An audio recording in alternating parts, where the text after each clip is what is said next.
Hey guys, we're starting our technology series back up this Sunday. It's been a while since we've been in this series, but we've got 2 lessons left to cover before we move on.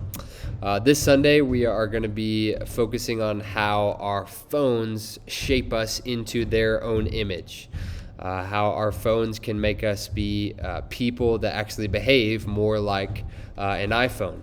And it'll be built off of this biblical idea that we are created as humans to reflect something. We're really created to reflect the image of God in the world. But because of sin, we actually end up reflecting and being shaped by what we love the most. We become what we behold. We reflect what we revere. We become like the things that we like. And so, in other words, whatever we love the most is what we're actually shaped into. And that can be another person, it could be God, or it can be something like an inanimate object like your iPhone. And so that's what we're going to be unpacking on Sunday. Your first real question is question number 2. Can you think of any other characteristics of our iPhones or technology that we have emulated? So I'll give 3 examples of this in our lesson. First, our phones and particularly social media is kind of inherently shallow and brief and surface level, and it can shape us into a people who are also brief and shallow and superficial. Our phones are kind of created to be distracting. They're meant to distract us. The internet is trying to always distract us, point us to a different page, a different link, and it can create people who are easily and constantly distracted. And then lastly, our phones and all technology today is really super fast-paced, which can shape us into a people who are incredibly fast-paced in the way that we live our lives and also incredibly impatient because of that. So those are the 3 examples I'll give, and I think there are certainly more that students could think of. It might be beneficial for you to think of one ahead of time. You might have to sit on this question for a minute or so and let students really think through this. It might take some time, so you have to press through an awkward silence. If you have an answer in the back of your mind already ahead of time, you can cut that awkward silence in half by giving them one more example. But that's your first question.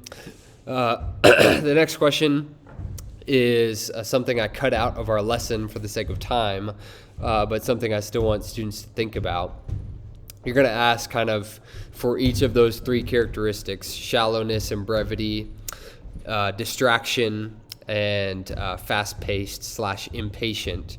You're going to ask how those characteristics that our phone may be shaping us into actually conflict with Scripture and what we're called to be as Christians. So not just how most people would say being shallow is a negative quality, being distracted is a negative thing, being impatient is a negative thing, not just how they're bad kind of in general, but more specifically, how do these push us away from the way that we're intended to be and called to be by Scripture? There's lots of answers to that question. You can certainly look at particulars for each one of those 3 characteristics. I've got a brief outline there for that kind of works for all 3 as kind of a catch-all. If you want to reference that, you can. The next question, question number 4, what are the typical reasons you usually think about or point to when you aren't being shaped by Christ? So in other words, when you're spiritually stagnant, when you're not really growing in your faith, when you don't feel like you're being shaped into the image of Christ, what do you usually point to as the reason, the culprit for that not occurring? Why am I not growing in my faith? And there can be lots of answers to that question.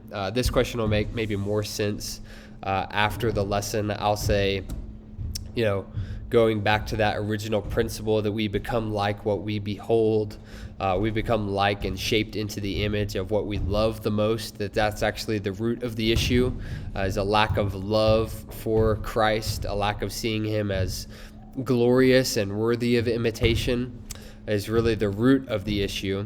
But we often don't think of that as the root of the issue. We often blame other other things that are kind of listed here, like I'm not trying hard enough, I'm not disciplined enough, I've drifted from the church, I'm not reading scripture, I'm not praying, whatever that may be. And those are kind of,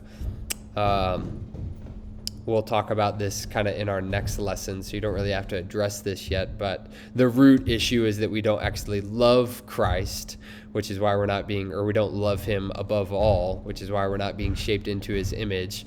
And all of those culprits that we usually come up with are actually ways to stimulate a love for Christ, with fellowshipping in the church with other believers, meditating on his word, building relationship with God through prayer are ways to actually cultivate a love for him in our lives. And so they're kind of problem solving the real issue, which is a lack of love for Christ. Again, that'll make sense, I think, more after you hear the lesson. Similar idea number 5, when someone is stuck in sin or in an addiction, does that necessarily mean that they love their addiction more than they love God? Is it possible for them to claim that they love God more than their sin, even though they're continually sinning, even though they're stuck in an addiction? Ask this question, and I imagine students will have an immediate knee-jerk response to this, and then they'll sit and think for a few minutes on this. I think this is a good question for them to really chew on. And I think the answer is no, not really. They cannot claim that they love Christ more than they love their sin when they're continually engaging in that sin. As difficult and harsh as that sounds, that's kind of the principle that we're unpacking. And if you want to hear, I think, a good example of this, I was listening to this Ask Pastor John episode a couple weeks ago, where somebody writes in with kind of this question, says, I'm addicted to video games. I play video games like 3 hours a day. I feel like that's too much. And he's writing in for advice, and he says, I know that communion with Christ is sweeter, is better than video games, and yet I still find myself constantly spending all my time playing these video games instead of reading my Bible, praying, spending any time in relationship with God. And Piper's kind of tough on him, and he says, you actually don't believe that. You can say that you believe that, and you can make that statement, but your actions demonstrate that you don't actually think that. If you really thought that communion with Christ brought more joy than video games, then you would spend time communing with Christ instead of playing video games. That's kind of what it boils down to. And so I've given that link here, and just the 1 minute little clip that I think is really relevant for that. The last one, question number 6, again, will make more sense after the lesson. I'm going to be unpacking 2 Corinthians 3 and 4, a couple of verses in there, and talking about what's the difference between someone who sees Christ as glorious and someone who sees Christ as just another person, another teacher, or even a tyrant or an egomaniac. What's the difference between those two people? And a big part of the answer is God has opened the eyes of the believer to see Christ as glorious, that we can't actually love Christ the way that we're called to. We can't actually see Christ in the way that we're supposed to unless God miraculously, sovereignly opens our eyes in order to see that. That's my Calvinist bent coming out, but I can't help but teach that when it's relevant. We've talked about this with our students several times in the past, so this will not be like a totally new idea to them, but it's one I think is good to continually keep slowly processing through. And I think hopefully this is a good question.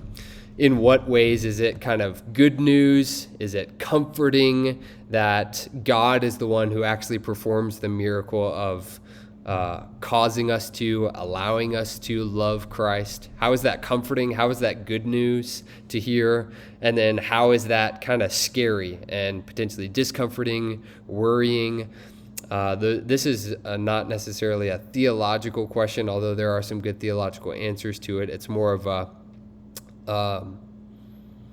How are you reacting? Do you see that it's comforting as well as discomforting? Are you able to see kind of both perspectives? And then to close out, you can ask, this will relate to kind of what I close our lesson with, as our action step for the morning will be to actually pray to God and ask Him to open our eyes that we might see Christ more clearly, that we might see Him more truly in order to love Him more than we do right now.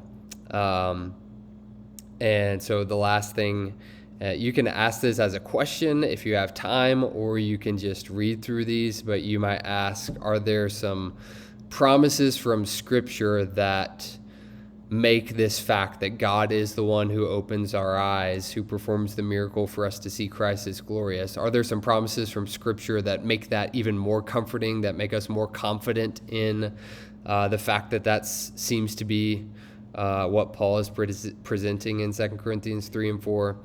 And I've got a couple verses here. They're all just about God's joy and willingness to answer our prayers. Matthew 7 and 8 is the ask, seek, knock. Whoever asks will be answered. I'm not sure. Whoever seeks will find. Whoever knocks, the door will be opened.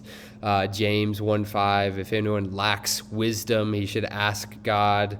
Luke 12:32, it is your Father's good pleasure. He's happy, pleased, in order to give you the kingdom. And so these all kind of point towards God is happy to answer this prayer. He would be happy for us to call on Him to give us wisdom, to give us sight, that we might see Christ more truly. He's happy to answer that prayer, which should be a comfort to us, that God calls us to make that prayer, and He is more than happy to hear it and respond to it. So hopefully that makes sense. This is kind of a weird week. I do think a lot of these questions will make a lot more sense as you go through the lesson with us on Sunday and hear it come to a close. So let me know if you guys have any questions. I'll see you on Sunday morning.